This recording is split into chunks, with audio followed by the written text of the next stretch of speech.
प्यार का अधूरा सफर।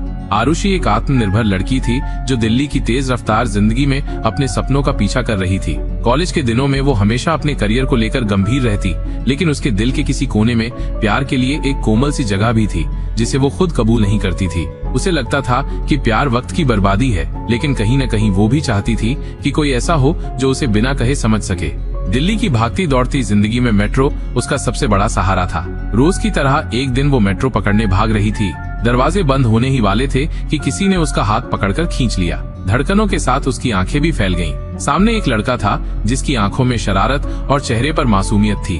थैंक यू, अगर तुम नहीं होते तो छूट जाती, आरुषि ने कहा। लड़के ने मुस्कुराकर जवाब दिया, अकेले सफर करना थोड़ा बोरिंग होता है ना? आरुषि ने हल्की मुस्कान दी और सीट पर बैठ गई। नजरें किताब पर टिकाने की कोशिश की, लेकिन दिमाग उस अजनबी लड़के पर अटक गया। अगला दिन फिर वही वक्त, वही मेट्रो और वही लड़का, हाथ में love in the time of cholera. किताब देखकर आरुषि से रहा नहीं गया। तुम्हें भी ये किताब पसंद है? उसने हिचकिचाते हुए पूछा। लड़का मुस्कुराया, हाँ, प्यार और इंतजार की कहानियां हमेशा दिल को छूती हैं। वैसे कबीर हूँ मैं, आरुषि, उसने हाथ मिलाते हुए कहा।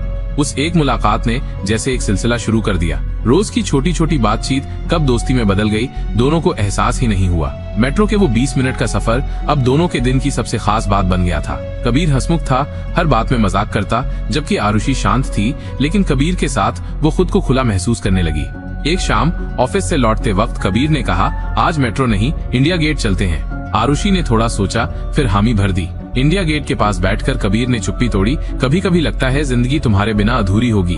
आरुषि की धड़कनें तेज हो गईं, लेकिन उसने मुस्कान दबाते हुए कहा, कभी कभी दिल चाहता है कि वक्त यहीं थम जाए।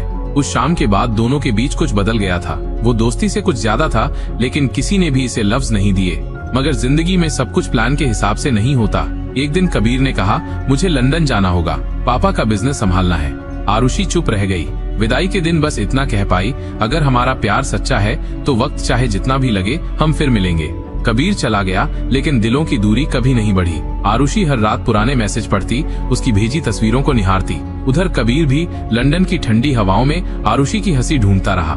3 साल गुजर गए। आरुषि ने खुद को काम में डुबो दिया, लेकिन दिल का एक हिस्सा अब भी उसी मेट्रो स्टेशन पर अटका था। एक दिन वो अपनी पसंदीदा किताबों की दुकान में गई। वहाँ एक किताब पर नोट चिपका था, तुम्हारे बिना जिंदगी अधूरी थी, मगर अब पूरी करने आया हूँ। बाहर देखो।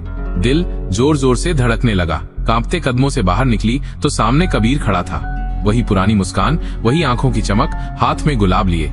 कहा था ना हम फिर मिलेंगे, कबीर ने कहा। आरुषि की आंखों से आंसू छलक पड़े।